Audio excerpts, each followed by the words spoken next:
তখন তাহাজ্জুদ পড়ার সময় বেশি দেখতাম। তাহাজ্জুদ নামাজ পড়তাম পুরো একা রুমে আমি। কিরকম দেখতে ওই লোকটারে? অন্ধকার একটা ছায়া দাঁড়ায় আছে মানুষের মতো, তো এরকম দেখতাম, প্রায় দেখতাম। আমি বুঝতেছি যে আমি নামাজে সিজদা দিচ্ছি তখনই বুঝতেছি যে কেউ হেঁটে ওই ডাইনিং স্পেস থেকে আমার রুমে কেউ আসতেছে। টেবিল নিয়ে ছুঁড়ে মারে।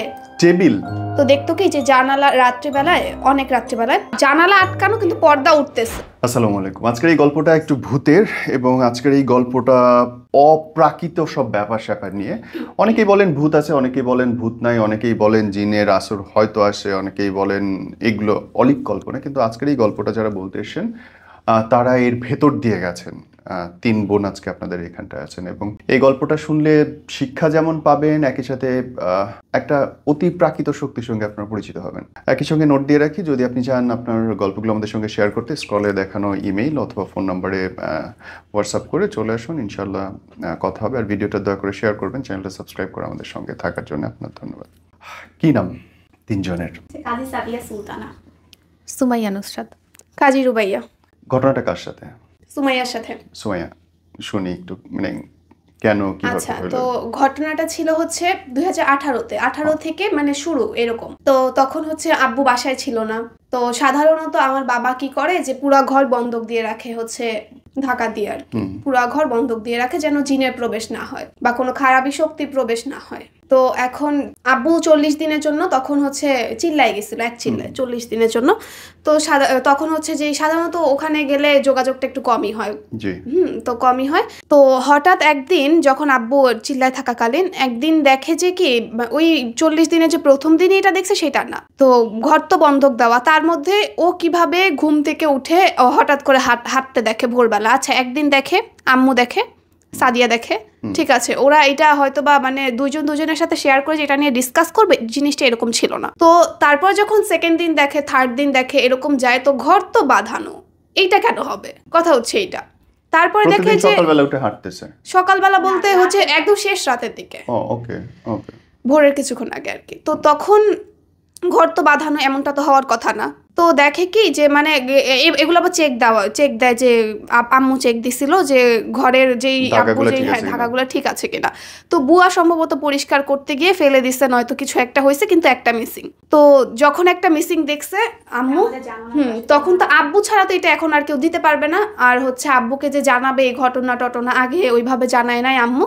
তো আম্মু হচ্ছে আরো দেখতেছিল যে হচ্ছে যে কি মানে ঘটনা আর কি, মানে এটা আসলে অস্বাভাবিক কিছু কিনা। তো ওর যেই ওর হঠাৎ রাগ বেড়ে যায়, টেবিল নিয়ে ছুঁড়ে মারে।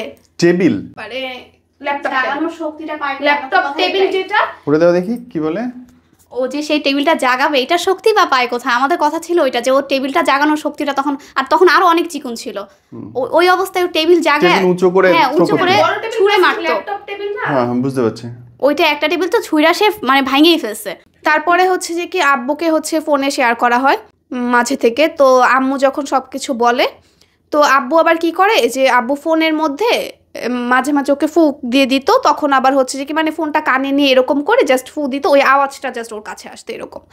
তো তখন দেখা যেত যে কিছুক্ষণের জন্য ওকে নর্মাল পাওয়া যাইতো, কিন্তু খুবই অল্প সময়ের জন্য সেটা। তো তারপরে আবারও সেই রাত হইলে আবার সেই সেম কাহিনী ওর। তো উঁচু জায়গা দেখলে আবার কি চিন্তা করতো, আমাদের হচ্ছে যে বাসাটা আগের বাসায় থাকতাম ওখানে হচ্ছে লিফটের জায়গাটা ফাঁকা ছিল, লিফট এখনো তৈরি হয় নাই। তো তখন হচ্ছে 7 তলায় থাকতাম আমরা, 6 তলা গেলে হচ্ছে নিচের দিকে তাকাইলে তো লিফটের পুরো একদম নিচে জায়গাটা, ওখান থেকে আবার লাফ দেওয়ার চিন্তা ভাবনা তার। ওইটা দেখলে আবার তার ওখান থেকে লাফ দিতে মন চায়। ও আবার কিছু জিনিস দেখতো, চোখে দেখতো, সেটা হচ্ছে আগের বাসায় ছিল, খাটের পাশে জানালা।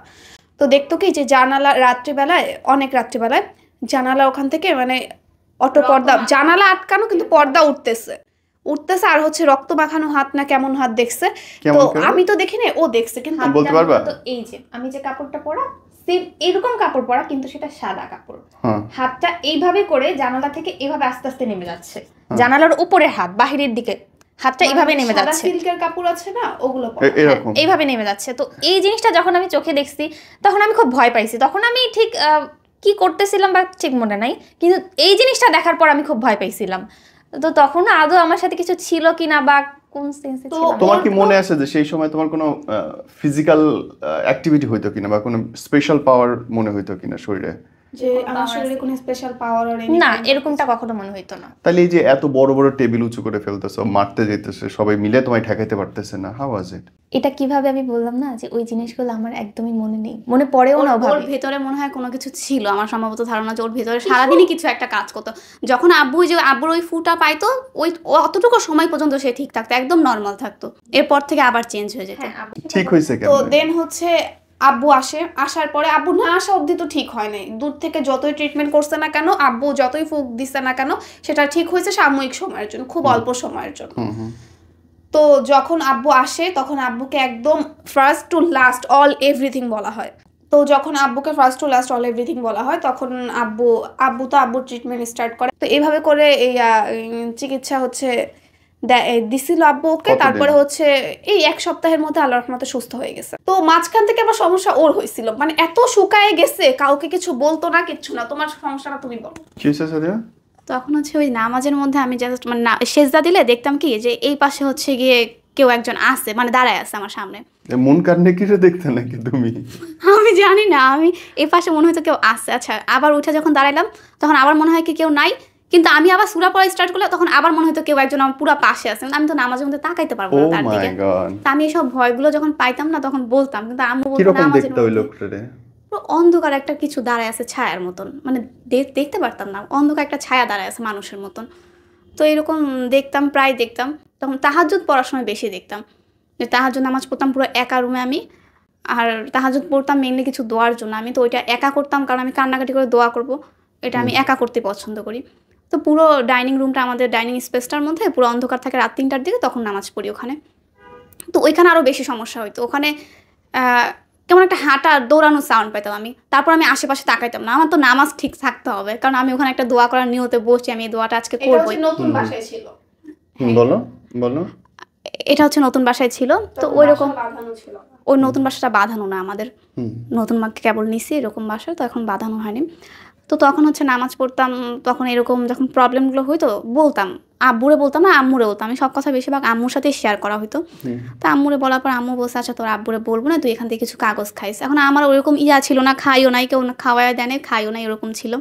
আমার মাঝখান থেকে ভয়ে, মানে এমন একদিনই ভয় পাইছি অনেক বেশি। ওই দিন হচ্ছে ওই যে বললাম না সামনে ছায়াটা দেখছি, ওইটা আমি কাউরে বলতেও পারি না, কিন্তু ভয়ে ওই দিন আমি এত ভয় পাইছি। এরপরে খাওয়া দাওয়া আমার বন্ধ, এরপর মাঝখান থেকে অনেক শুকায় গেছি। আমার ফেসবুক আইডিতে গিয়ে দেখতে পারবেন যে কি পরিমাণে শুকায় আমি, কি হয়েছে আমার ছবিগুলো, এখনের ছবি আগের ছবিগুলো। আচ্ছা, এই প্রবলেমটা হয় হচ্ছে ধরেন তাহাজ্জুদের সময় হইলো, কিন্তু সকালবেলা ভোরবেলা বাহিরে আলো হওয়ার পরে ফজরের টাইমে, তখনও তো ফজরের নামাজ পড়ার ইয়ে থাকে, তো তখন হচ্ছে এই সমস্যাটা হবে। এইটা অস্বাভাবিক।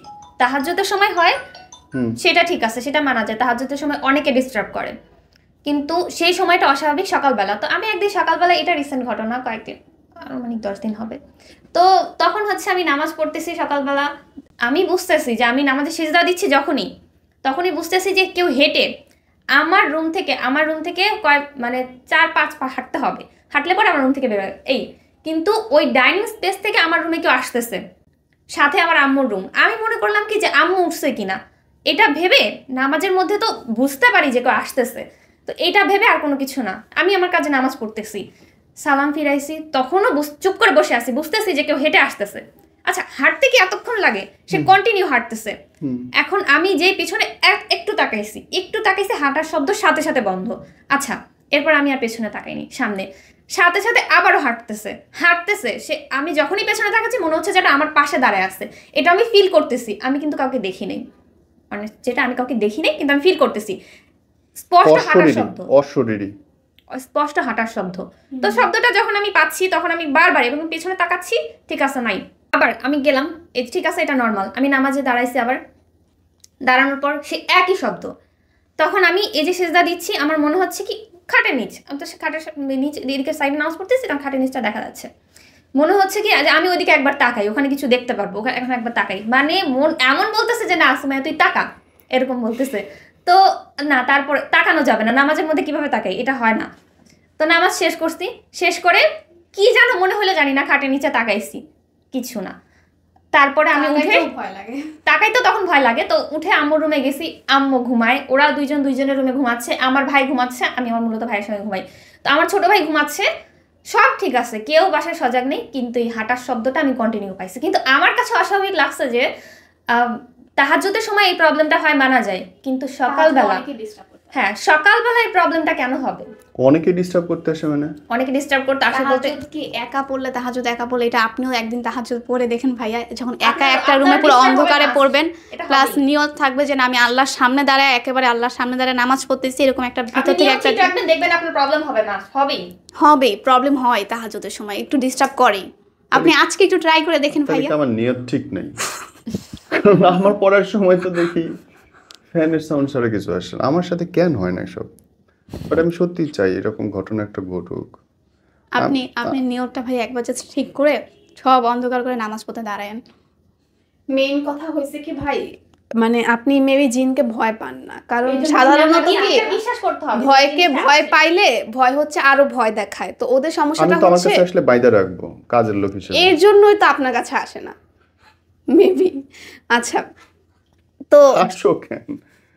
তো এখনো স্টিল হচ্ছে ঘরটা বাঁধানো হয় না, আমাদের নতুন বাসা নতুন এসেছিল তো স্টিল বাঁধানো হয় নাই। ওইটা মানে বাঁধানো নিয়ে মানে প্রথম কোনো সমস্যা হয়নি, বাঁধানো নিয়ে আহামরি কিছু হয় না। তো এই মানে আম্মু যে প্যারা দিবে আব্বুরে বা আব্বু যে বাঁধাবে ওইরকম কিছু হয় নাই প্রথম দিক দিয়ে, বাঁধায় না এখনো। তো এই আবার 10-20 দিন যাবত এরকম সমস্যা দিতেছে। তো মাঝে থেকে যখন আরও 2 মাস আগের কথা, 2 মাস আগে 1-2 বার এরকমটা সমস্যা দিছিল, মাঝখান থেকে আর কোনো সমস্যা হয় নাই।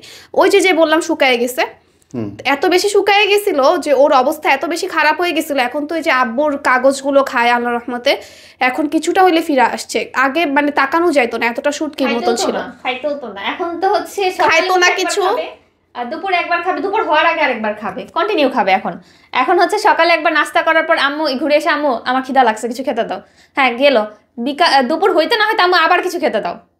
আমি এরকমই ছিলাম, কিন্তু এই যে প্রবলেমের যে কাহিনীটা, সোহাইবের কাহিনীটা বল। সোহাইবের একটা প্রবলেম ছিল কি যে ও ভয় পেলে হ্যাঁ আমার মতন শুকাইয়া যাইতো, কিন্তু ও কি যে হয়েছিল আমি জানি না, মাথার এখান থেকে চুল মানে চুল এদিক দিয়ে ফাঁকা এদিক দিয়ে ফাঁকা, এরকম সেম প্রবলেম আমারও ছিল কয়েকদিন আগে, অ্যালোপেশিয়া, যেটার নাম হচ্ছে অ্যালোপেশিয়া রোগ।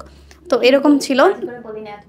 আমার 2 ভাইয়ের অনেক বেশি প্রবলেম হয়েছে আমাদের থেকে, তাদের অনেক বেশি প্রবলেম ফেস করতে হয়েছে, ছোট ভাইয়ের বেশি, কারণ তাদের সময়টা, তারা যখন ছোট ছিল তখন ম্যাক্সিমাম টাইমে আব্বু হচ্ছে আল্লাহর রাস্তায় সময়টা কাটাইছে বেশিরভাগ। তখন হচ্ছে যে কি, তখন তারা ওই যে রুমে ঘুমাইতো সেই রুমের সঙ্গে বারান্দার সঙ্গে জানালা, তো ওই জানালার সঙ্গে তারা কি দেখতো আমি নিজেও জানি না, কিন্তু তারা দেখতো, তারা এত ভয় পাইতো আম্মু ওখানে কিছু আসছে এই কথা বলে তারা কাঁপতো, রীতিমতো কাঁপতো, কান্নাকাটি করতো।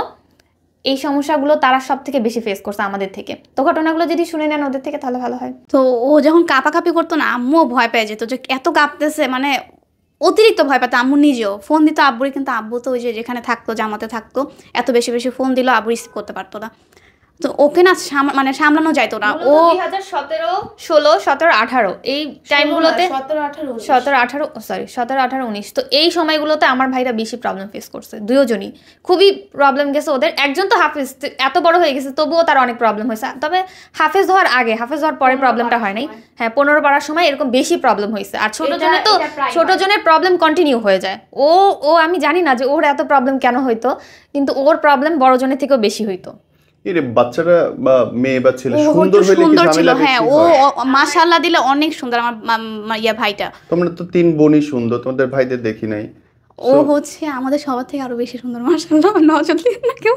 তো ওর হচ্ছে ওর দিকে আবার নজর লাগে খুব বেশি, অনেক বেশি নজর লাগে ওর দিকে। জামাতে যাবে, গেলে পরে আসার পর সে অসুস্থ, কারণ সবাই এইভাবে ধরবে, বলবে এটা সেটা বলবে, সাথে সাথে সে অসুস্থ। শুধু সেই অসুস্থ না, বমি করতে করতে এরকম 10 দিন টানা চলে যায়। তো সাধারণত মুখ লাগে, কিন্তু ওই যে আগে যে নজর লাগার পরে বাচ্চাদের নজর লাগে যখন, তখন সেটা ট্রিটমেন্ট আবার আব্বুই করে, আল্লাহর রহমতে শেফা হয়েছে।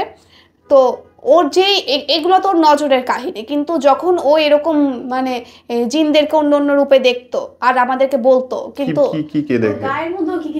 হ্যাঁ ওর শরীরের মধ্যে কেমন যেন হয়েছিল, কিন্তু আব্বু তো বাসায় ছিল না। তো তখন হচ্ছে খুব ইমার্জেন্সি যে কোনো ট্রিটমেন্ট দেবে বা কিছু, ওইরকম আব্বুরে ফোনেও পাওয়া যেত না, তেমন একটা কিছু না। কিন্তু ও আমাদেরকে শুধু বলেই যেত ওর মুখে যে আম্মু আমি এরকম কেমন কেমন বিবরণ দিত যে আম্মু আমি এরকম দেখছি, ওইরকম দেখছি, এরকম পোশাক পরা, এরকম বড় বড় চোখ। হ্যাঁ, তো এরকম হাঁ করে আছে আমার দিকে তাকায় হ্যান ত্যান আর কতগুলা কথাই বলতো। তো সবগুলোই অসুবিধা বাবার চিকিৎসায় সারছে তাই বলতে হ্যাঁ বাবার চিকিৎসাতেই সারছে বেসিক্যালি আমি আলহামদুলিল্লাহ। 17টা বদজিনের গল্প যখন দিয়ে অনেকে আমার কাছে জিজ্ঞেস করছে যে তোমাদের বাবার ফোন নাম্বার বা মোবাইল নম্বর পাওয়া সম্ভব কিনা, তোমরা যদি চাও বলতে পারো। 01824752767। রাইট, কারণ আমি দেশ বিদেশ থেকে অনেক মানুষ আমাকে ইনবক্স করছে, মেইল করছে, কল করছে যে ওর বাবার সঙ্গে একটু কথা বলা যায় কিনা, কারণ জিনিসটা না টোটাল বিশ্বাসের উপরে। কেউ বিশ্বাস করলে ভূত আছে, সেটাই, কেউ যদি একবার নেয় চিকিৎসা নেয় এরপরে হচ্ছে সে আবার আব্বুর কাছে আসতে বাধ্য। তারপর বিয়ের কাহিনীটা বল। ওই বিয়ের কাহিনী আব্বুর কাছে আগের লাইফ থেকে তো মনে হয় কার বিয়ে না, এই যে আগে আপু যে ভিডিওটা করছে ওখান থেকে একজন আসছিল খুব খুঁজে খুবই করে, কারণ আমি নিজেই তোমাদের বোনের মোবাইল নম্বর সেভ ভিডিও থেকে কিন্তু একজন আব্বুর কাছে অনেক খুঁজে আব্বুর কাছে আসছে ওই ভিডিও থেকে আমাদের। তাই এই গল্পটা বলো তো, এটা জানি না। আগে হচ্ছে ওই যে আমার ভাই বোন যখন এসেছিল 17 দিনের গল্প, হ্যাঁ ওইখান থেকে একজন আব্বুর কাছ থেকে আসছে, তাও কতদিন মানে লাগে আসে আব্বুর কাছে আয়সা বলতেছে আমি অনেক কষ্টে আপনার কাছে আসছি। আর তার একটা প্রবলেম ছিল, তার বিয়ে হচ্ছিল না, মানে কুফরি করে বিয়ে আটকে রাখছে, বিয়ে হচ্ছিল না। ওই আন্টিটার মেয়ের হচ্ছে বিয়ে হচ্ছিল না।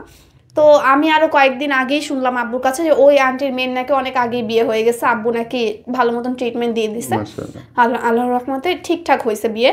তো ওনার প্রবলেম আসলে কি ছিল যে উনি আসছিল আব্বুর কাছে, ওনার মেয়ের বিয়ে কেন হচ্ছিল না, কারণ যেই ছেলে পছন্দ করছে কেউ একজন হচ্ছে মেয়ের কেউ একজন হবে হয়তো বা, যে হচ্ছে কি যে মানে কোনোভাবে কুফরি করে টোরে মেয়ের ভালো জায়গায় বিয়ে হইতে দিবে না, এটা হচ্ছে কথা। বিয়ে অফ করে ভালো জায়গা তো মেয়ের বয়স কিন্তু 40 হয়ে গেছে, হ্যাঁ বিয়ে হচ্ছিল না। পরে আব্বুর কাছে আল্লাহর রহমতে যে রিসেন্ট বিয়ে হয়ে গেছে, 40 বছর বয়স্ক বুড়ি হয়ে গেছে। কিছু করার নেই, রিসেন্ট শুনছি বিয়ে হয়েছে, বিয়ে তো হয়েছিল আরো আগে। হ্যাঁ রিসেন্ট আমরা শুনছি আব্বুর মুখে। আব্বু তো আমাদেরকে তেমন একটা বলে না, মাঝে মাঝে গল্প করতে বসলে আব্বুর সাথে তখন বলে যে হ্যাঁ ওই তোমার সাথে প্রতিদিনই রাতে তালিম হয়, তো তালিমে বসে দেখা যাচ্ছে এরকম অনেক ঘটনাই উঠে আসে। কোনোদিন মিস যাবে না তালিম, আল্লাহর রহমতে। মিস গেলে আমাদের প্রবলেম হয়, মূলত আমরা তালিম না করি মানে বুঝতে পারি যে আমাদের প্রবলেম হচ্ছে। হ্যাঁ সেটা তো সপ্তাহে একদিন তো আছেই, তালিমে যাই আমরা সবাই আল্লাহর রহমতে, তালিমে জড়ি। এই যে তোমার সাথে যে ঘটনা ঘটলো, তোমার কি মনে হয় এটা বদজিনের কারবার? অবশ্যই এটা অবশ্যই বদজিনের কারবার, না হলে আবার কি? কারণ আমি যে কাজগুলো করতাম, আমি যদি এখন নিজে চিন্তা করি তাহলে এটা দ্বারা তো কাউকে মেরে ফেলা সম্ভব ছিল, অসম্ভব তো কিছু না। ওকে আতঙ্কে ছিলাম আমরা, হ্যাঁ ওরা অনেক আতঙ্কে ছিল, খুব বেশি আতঙ্কে ছিলাম আমরা সবাই মিলে, মানে খুব টেনশনে ছিলাম। ওই 35টা দিন ওই 30 থেকে 35টা দিন যে আমাদের উপর থেকে কি গেছে উপর আল্লাহ মাহবুদই জানেন একমাত্র। Good God. Anyway brother, good to talk to you. আমি তোমাদের সাথে কথা বলে ভয়ও লাগে, আবার চিন্তাও করি যে অসুখ থাকলে তার চিকিৎসা আছে। অবশ্যই আছে, যদি সে কোরআনকে বিশ্বাস করে, কোরআনের চিকিৎসা নেওয়ার যদি সে বিশ্বাস করে থাকে যে না এটা দ্বারা আমার শেফা হবে, ভরসা রাখতে হবে সম্পূর্ণ আল্লাহর ওপর। এইটা না যে আমি যার থেকে নিচ্ছি তার থেকে আমি না, শেফা দিবে আল্লাহ, তার দেওয়ার মালিকই হচ্ছে আল্লাহ। তো ভরসাটা ওভাবে রাখতে হবে। আমার বাবা কখনো কাউকে চিকিৎসা দিয়ে এটা বলে না যে না তোমারটা সুস্থ হয়েই যাবে, এটা না, তুমি আল্লাহর উপর ভরসা রাখো, দোয়া করো, এখান থেকে আমি দোয়া করছি তুমি আমার থেকে চিকিৎসাটুকু নিয়ে যাও, ব্যাস এতটুকু কথা। এখানেই যদি কেউ মনে করে বলছে চেষ্টা করতে, হ্যাঁ আল্লাহ বলছে চেষ্টা করতে, সমস্ত কিছুর রোগ বা যত কিছু যাই হোক খারাপ সমস্ত কিছু চিকিৎসা কিন্তু কোরআনের মধ্যে আছে, যদি সে খুঁজে নিতে পারে, যদি সে সেটা বিশ্বাস করে। এখন কোনো মুসলিম ব্যক্তি এমন নাই যে না কোরআন বিশ্বাস করবে না, অবশ্যই করবে।